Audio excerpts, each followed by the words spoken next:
John Torres here on my Doc to Doc series, where every week I talk to an expert around the world about things medical and hopefully give you information that you can use to help you, your family, your loved ones, and your community stay as healthy as possible and just get through our days as best as possible. Now, one of the things that we haven't, we've been focusing obviously on the pandemic for the last 2.5 years. We've broadened that to include other medical topics. But one of the things we really haven't touched on much is we've definitely talked about sleep, but we haven't talked about dreams. And the reason I want to bring this up is because this weekend is daylight saving time. It ends. And so this is the one that everybody likes more because you end up falling back and you end up gaining that extra hour, but it can impact your sleep. It can impact a whole lot of things in your life. And it can also impact your dreams. And to help me do that, today I have with me Dr. Ken Powler. We're going to talk about sleep, memory, dreams, all these things. Ken is a professor of psychology, James Padilla Chair in Arts and Sciences, and the director of the Cognitive Neuroscience Program at Northwestern University. Ken, thanks for being here with us. Glad to be with you. So, and this is kind of the overall obvious question because of daylight saving time coming up. How much is that going to impact our sleep? Well, it's a 1-hour change, so jet lag can often be a problem, especially for many hours. 1 hour isn't quite so much, but it's still something. And so, our brain, our body is used to habits. And when we change them, that can be a little disruptive. So, if you're changing, ideally you do it a little bit more gradually, 20 minutes a day, take 3 days to change it. But we don't always get that opportunity because we have a job. So be careful. The first day you change, more accidents are going to happen. We have to watch out. And this even accounts for the falling back because we get the extra hour. And I think a lot of people think, possibly incorrectly, that, hey, this extra hour, I'm going to benefit from this and life's going to be great. Well, there's a lot of suggestions for good sleep hygiene, which is how do you get better sleep?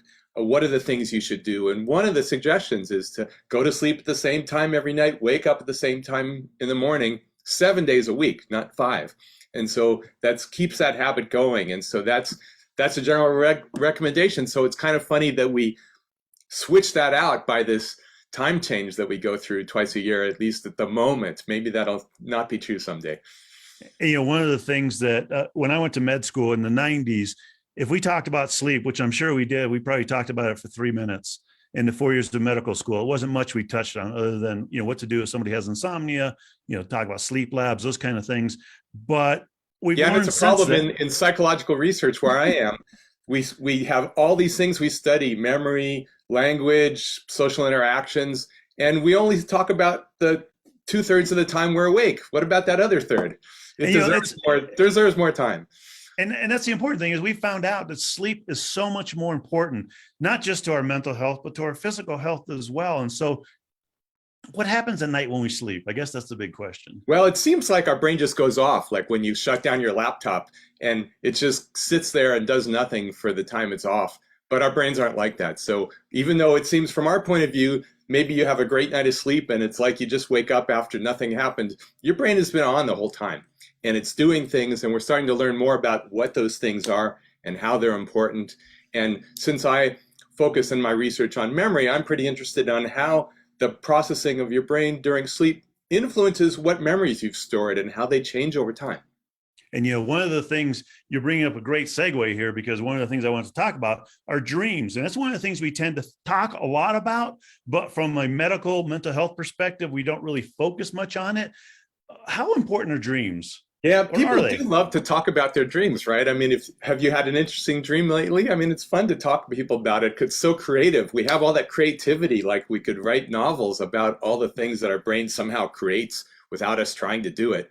But sleep has been, dream research has been a little bit problematic because all we had was retrospective reports. What do people say? What are the stories they tell when they wake up? And what do those mean? And it's been so hard to make sense of. So our new orientation these days is to say, no, we can't just study dreams that way. We have to bring it together with the rest of sleep research. And as you mentioned, sleep is important for a lot of physical health, for mental health issues. We have to take those together and say, how does both sleep and dreaming contribute to who we are during the day? And the answer is, well, quite a lot, in fact. And even though we're not privy to that, we in fact have learned that memories are processed in our brain overnight without us knowing it. And we can actually tinker with that in the laboratory and change how that happens. And people still don't know it happens. But when they demonstrate their knowledge, their learning has changed because of what happens. And dreams could come into that in some way. And that's the question, try to figure out how is both regular sleep and sleep with dreamings, how do those contribute to what we can do? And the territory is what we can remember later, what we've learned, how do we solve problems? What are the challenges we're thinking about? And how does that all influence our well-being psychologically? So those are a whole set of things that I think sleep is important for, and perhaps dreaming as well, although that's still an open question in part. And, it's interesting because I'm one of those types of people that, usually tell somebody if I'm having trouble finding an answer for a problem I have, finding a solution, I often tell them, I say, let me sleep on it, because more than likely something's going to come up in the middle of the night that I'm going to remember the next morning. Is that our brain working that way, where, there's this problem I have and I remember it enough to, when I go to sleep, for my brain to kind of work on it a little bit? Yeah, there's more and more evidence for that. Some of it at the moment you fall asleep, some of it during a later time of sleep, we call REM sleep. But just generally, there's some problem solving going on in our brains. So what is your brain doing overnight? We talked about that before. Is it processing memories? Yes. Which memories? Well, the ones that connect with the things that are on your mind, whatever's on your mind. And we found in some of our experiments that we can actually provoke people to work on particular problems. We gave them little puzzles, but we can provoke them to try to solve those problems and make them more likely to get the answer when they wake up. And so some of the brain processing is churning around the information you've got, taking the recent information and trying to connect it to things you've known for a long time and integrate everything together. That's how we store memories well. And that's also how we come up with solutions, by thinking about things in new ways. Now, how do you provoke them? Because there are those theories out there where they're saying, if you want to learn a foreign language, listen to it right before you go to bed, because your brain will kind of incorporate that. Same with math problems, those types of things. So how do you provoke that in a lab? What's been shown to work? Well, first, what you're talking about is perfectly right. If you have a set intention before you go to sleep, that can have some influence. But we do more than that. We also try to change what's happening in the brain during sleep. We can change brain activity in a number of ways. And one of them is by presenting soft sounds that remind people of what they learned before they went to sleep. And we do that in a very special way because we don't want to disrupt sleep. So they have to be very soft. And if we do that right, those sounds can make contact with what you learned before you went to sleep. And we know that's true because of our recordings of the electrical activity of the brain, but also because when people wake up, they demonstrate they're better at demonstrating that knowledge that we provoked them to rehearse. So the rule for memory research is, well, how do you learn things? Not just by paying attention at the moment you try to learn it, which is important, but also by practice. You have to practice a skill. You have to practice knowledge, names of people you learn. And that practice happens when you intentionally do it, but it also happens unintentionally without you knowing it while you're asleep. And that's what we're trying to focus on with our measures of brain activity and these experiments that then can go back and say, okay, how is that important for people? Well, first, don't neglect your sleep, because it's an important time. And you kind of know, well, I'm going to be sleepy the next day and I'll have to drink a lot of coffee. But there's more to it than just being alert. It's also rearranging your knowledge and how that influences you. Also, I mentioned with well-being. So if you're ruminating about things that are bothering you when you're awake, we think you might be doing that while you're asleep too. And that's also contributing to depression and anxiety and other problems people have. So we need to care for our sleep better and try to be using it in valuable ways. And I think the intention you mentioned at the beginning of this question was important. Have that intention. And we have to understand more about how it works to even do better at making it work better for people with certain disorders, or even just everybody.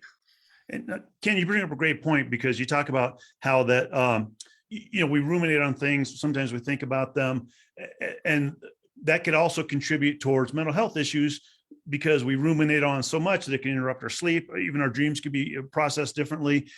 Are there any hints or any focus or movement forward on how to basically reverse that and say, if you're having that type of situation, how we can improve on that? Yeah, that's an exciting question. And most of the strategies are based on doing something when you're awake. So some psychotherapy, reevaluating the way you're thinking, and that approach is valuable. And we're trying to figure out, how can we take that into what's happening during sleep? So as you mentioned, your sleep isn't disrupted.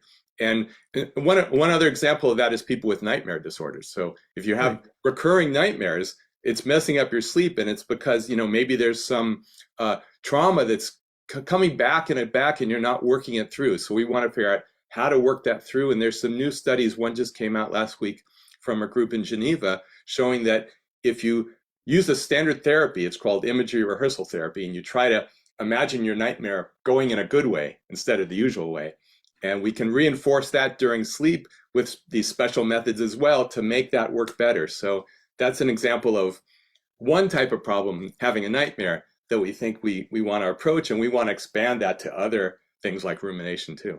And, it's interesting because I talked about those books before we went on air, I talked to you about books that I used to read when I was a teenager that were basically focused on dreams and saying how you can manipulate your dreams in your favor. And one of the things they talked about is basically, tell yourself before you go to sleep that if you wake up from a bad dream, where you kind of come out of the deep sleep into the more light levels of sleep, that you'll convince yourself that, like, if a monster's attacking you, that the monster's your friend. It seems very basic, but it almost seems like that's sort of the direction, at least partially, being looked at. Yeah, and there's one new direction, which is to actually understand that you're dreaming while you're dreaming. And we're able to provoke that in people. It's called having a lucid dream. And when you're in a normal dream, you think you're awake and everything's real, and then you wake up and realize, oh no, that wasn't real, that was a dream. I really can't fly. But in a lucid dream, you realize that you're having a dream at the same time. And then you have another possibility of having dream control. And you can decide, well, I'm going to go talk to that monster and find out what they're doing in my dream and what this is all about, and try to resolve things. Or have other strategies. You can decide to solve the problems you were working on intentionally during a lucid dream. So lucid dreams are very rare, but we're now able to study them in the laboratory because we can provoke them with pretty good accuracy to make it happen, and then try to discover what's happening in there.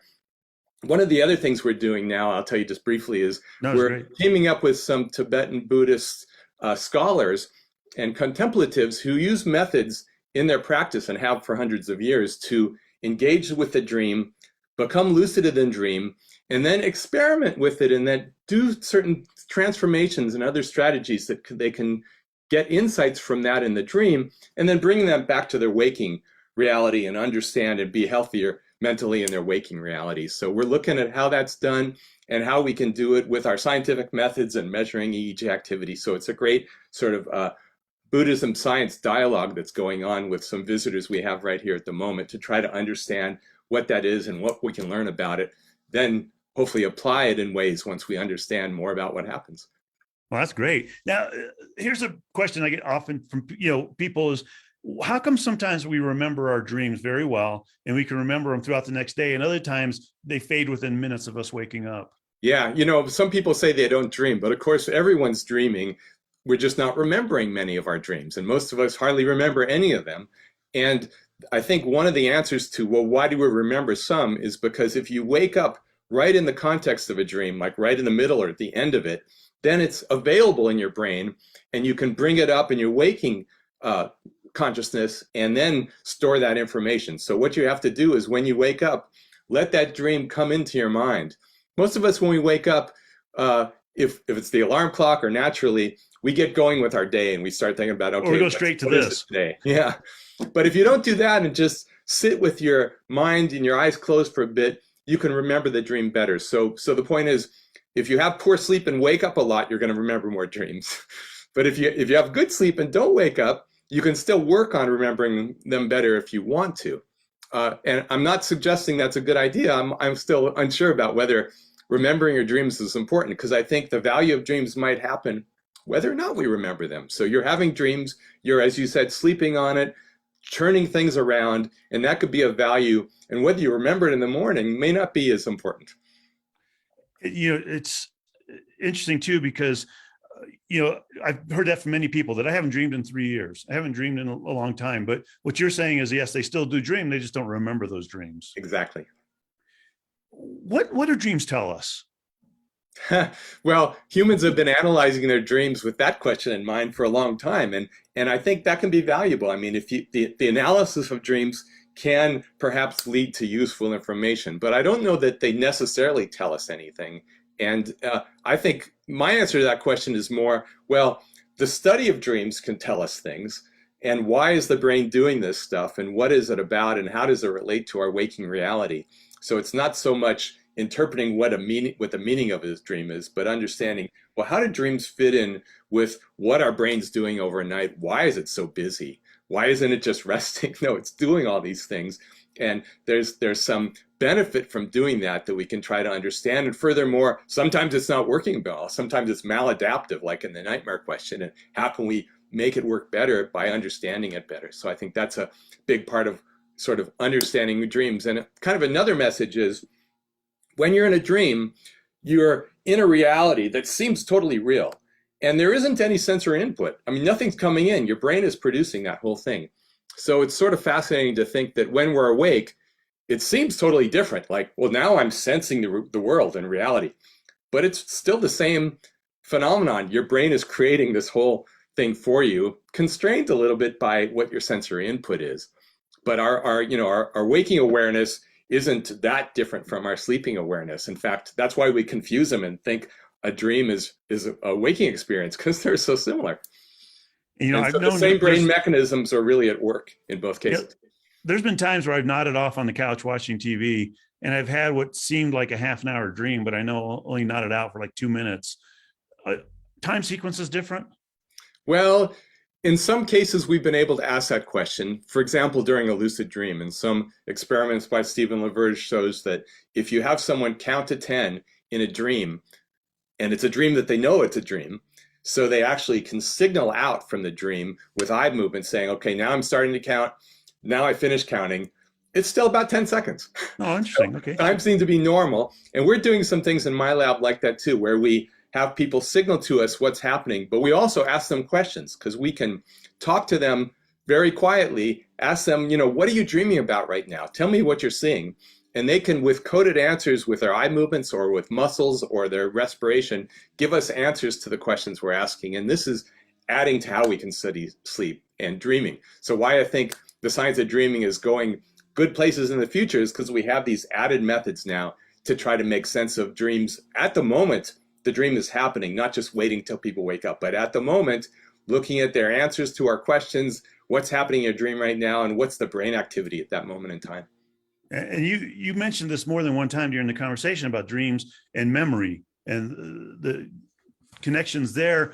When we look at dementia, Alzheimer's, those types of things, do dreams come into play there as far as both preventing, maybe even diagnosing, and how they change throughout the time period? Well, certainly sleep does. So sleep is not as good in Alzheimer's disease, and we've looked at the earliest stages, one called amnestic mild cognitive disorder, mild cognitive impairment, and sleep is already working kind of poorly, as is memory. So we've asked, well, there is some connection there? Is the poor sleep contributing to the poor memory?